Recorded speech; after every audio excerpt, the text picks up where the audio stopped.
All right, in my last video, I did an overnight camping trip in the swamp, and I talked about the dangers of burning firewood that has poison ivy on it. I had a commenter that asked me, what does that look like so they can help identify it for whenever they go camping. Today, I'm going to show you all about the poison ivy that grows on the trees or your firewood. What I have right here on this tree is a prime example of what you're wanting to look for whenever you're breaking up your firewood to burn.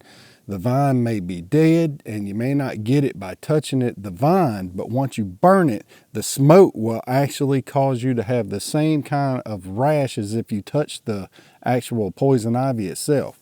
If you notice right here, it's got all these little fibers growing all the way up and down. Looks like roots clinging onto that tree. Well, that is a telltale sign of poison ivy climbing up this tree while it's still alive. This vine has been here for a long time. So whenever something happens to this tree and the tree dies and it falls over and breaks the vine, it'll kill the vine. But whenever you use this wood for firewood, this will burn and actually cause you to have poison ivy rash from the smoke from the fire. Now let me give you a couple more examples of the poison ivy that I found out here throughout this campsite. It's everywhere, and if you don't know what you're looking for, you'll run into it as well. Right next to that root right there, we have all these young sprouts of poison ivy. And these things go all the way up this tree.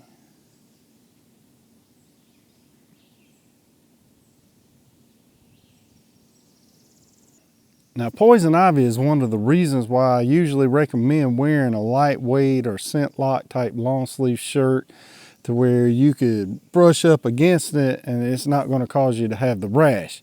In today's case, I got a short sleeve shirt on, so I have to be extra careful because all these trees and these woods are slam full of poison ivy. Let me show you some more examples, and then let me give you an example of what poison ivy isn't. A lot of people think that this actual vine is poison ivy. Now this little vine grows up. It's got a little green on it, a little red on it. It's got the 3 leaves right here on the side, just like poison ivy does. The rule is always leaves of 3, leave it be. Well, this is called pepper vine or cow itch vine. This is stuff that people plant in their gardens, and it like does trellises and stuff like that. This is not poison ivy, okay? Now a lot of people confuse this vine with the poison ivy, but nope, it is not. Now let me show you poison ivy at a young stage where it's growing just up out of the ground. All right, so here we go. Now this is young poison ivy growing up out of the ground. It's not attached to anything. It hasn't started running or anything yet. This is just what a young poison ivy plant looks like. Now you have to be careful because there is another vine that looks exactly like this one, but it's a little bit reddish and its leaves are shaped just like this poison ivy is right here. It's called Virginia creeper. It's not poisonous, but it looks exactly like poison ivy at this stage. In the event that you ever did get poison ivy on you, what I found the best thing in the world to work is just an Epsom salt bath and then some calamine lotion. Now there is a product out there, it's like Poison Be Gone or Poison Ivy Be Gone or something like that. I'll have to look it up and leave a link in the description. And that stuff works amazing and it gets it off so you don't have to suffer. But I found on this log the other day, whenever we were out here camping, I found that there was a big old patch of poison ivy growing on this dead tree. So let me show you what it looks like.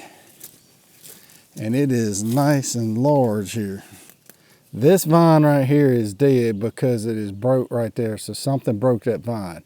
But if you was to use this vine in your firewood, it would actually still cause poison ivy rash through the smoke. So what happened is the poison ivy, it just continued to grow here. And it is growing very prevalent on this tree. So there you go. You see all the poison ivy growing all up and down this tree.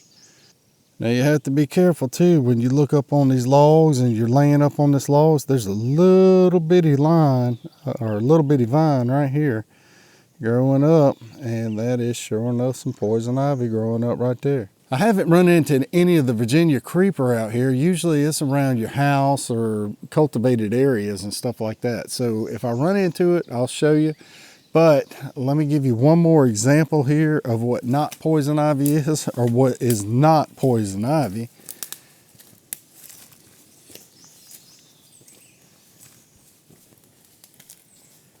And right here, you just have like a possum grape right here.